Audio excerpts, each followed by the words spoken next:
Coggeshall, a picturesque market town in Essex, England, boasts a rich history that dates back over 1,000 years. Initially established during the Roman period, Coggeshall flourished in the Middle Ages, becoming a significant centre for the wool trade. Its prosperity during this era is evident in the numerous timber-framed buildings and the stunning medieval church, St. Peter ad Vincula. The town also played a role during the English Civil War, witnessing several skirmishes and serving as a temporary headquarters for troops. In the 18th and 19th centuries, Coggeshall transitioned into a hub for the silk weaving industry.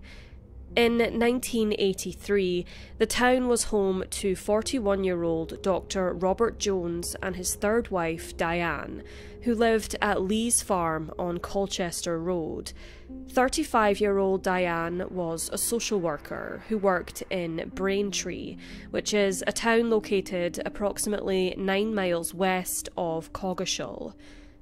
On the 23rd of July 1983 at 10:20 p.m, Diane and Robert left their home and went to the Woolpack Inn, a pub located on Church Street, approximately 1 mile from Lee's Farm.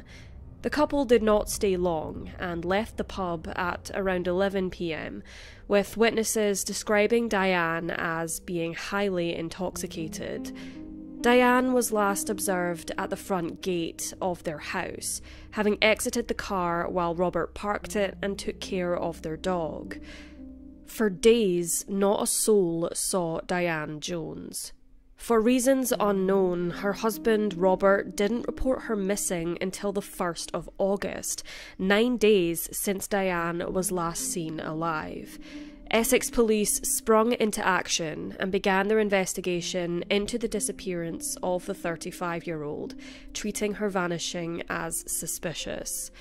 Searches were conducted along 70 miles of roadside verges, at the Joneses' home, and through house-to-house inquiries. Weeks went by with no clues as to where Diane Jones was or what had happened to her. According to police reports, Dr. Robert Jones was thoroughly questioned multiple times, although he was not initially arrested. Speaking to the police, he said that Diane had got out the vehicle by the house, quote, "She always liked to do that because the gravel damages ladies' heels. I parked the car in the garage and was just a few minutes." Robert then said he returned to the house only to find that Diane was missing. It's unclear why Robert then did not report his wife as missing immediately and waited 9 days before doing so.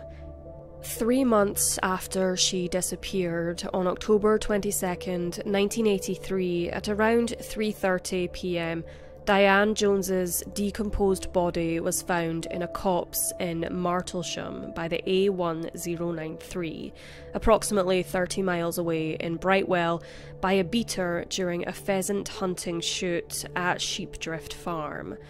2 days later, dental records confirmed her identity.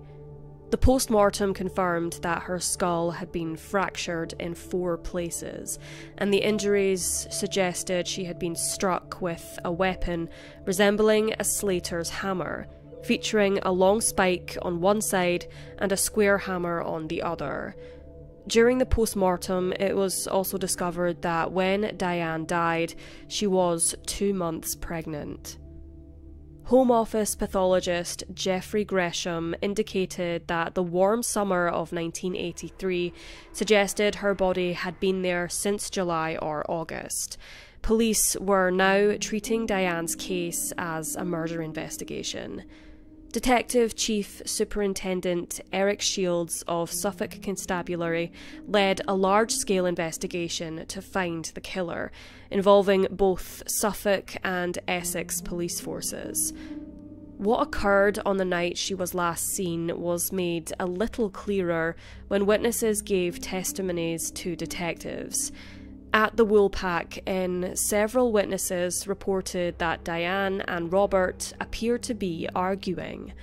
As reported in a 2013 article, the Major Crime Current Position report stated, quote, "Soon after being seated at the bar, Diane fell off a stool backwards and had to be helped up. At closing time, Diane refused to leave the public house and said to Dr. Jones, 'I'm not going home with you, you'll beat me up.' Dr. Jones then put his dog and Diane's brown handbag in his car and returned for Diane. She refused to leave and had to be manhandled and carried to the door by Dr. Jones. He then allegedly put her over his shoulder and carried her from the pub. What happened after the couple left the Woolpack public house remains in dispute." It was reported that Robert and Diane were on the verge of a divorce, which fueled speculation that her husband had been involved in her death.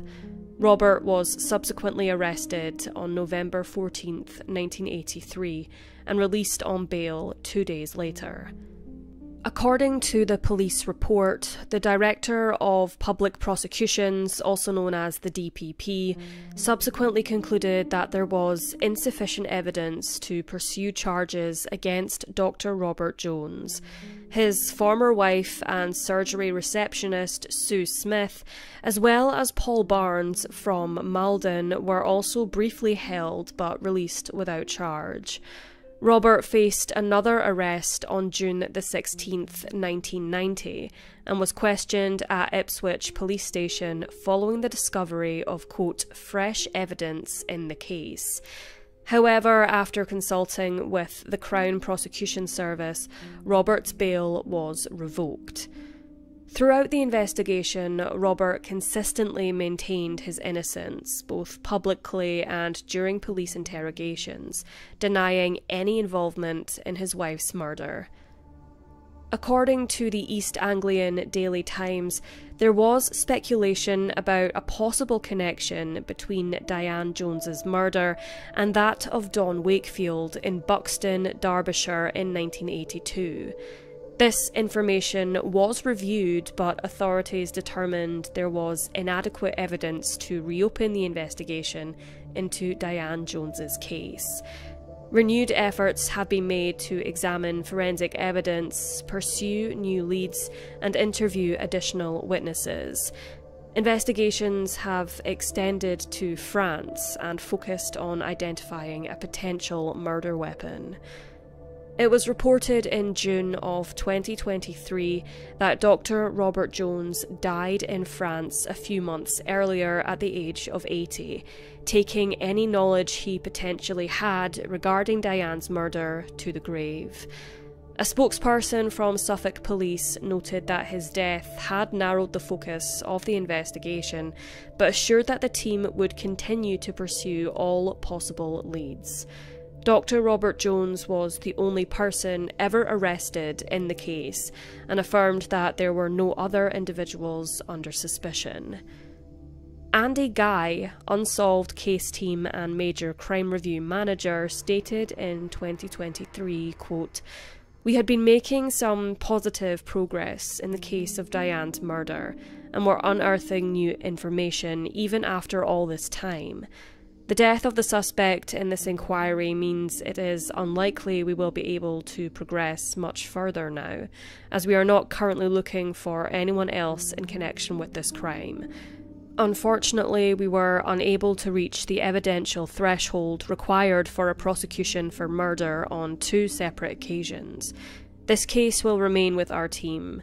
Several people have spoken to us recently who had not felt able to do so before, but we would still like to hear from anyone who believes they have information about the incident.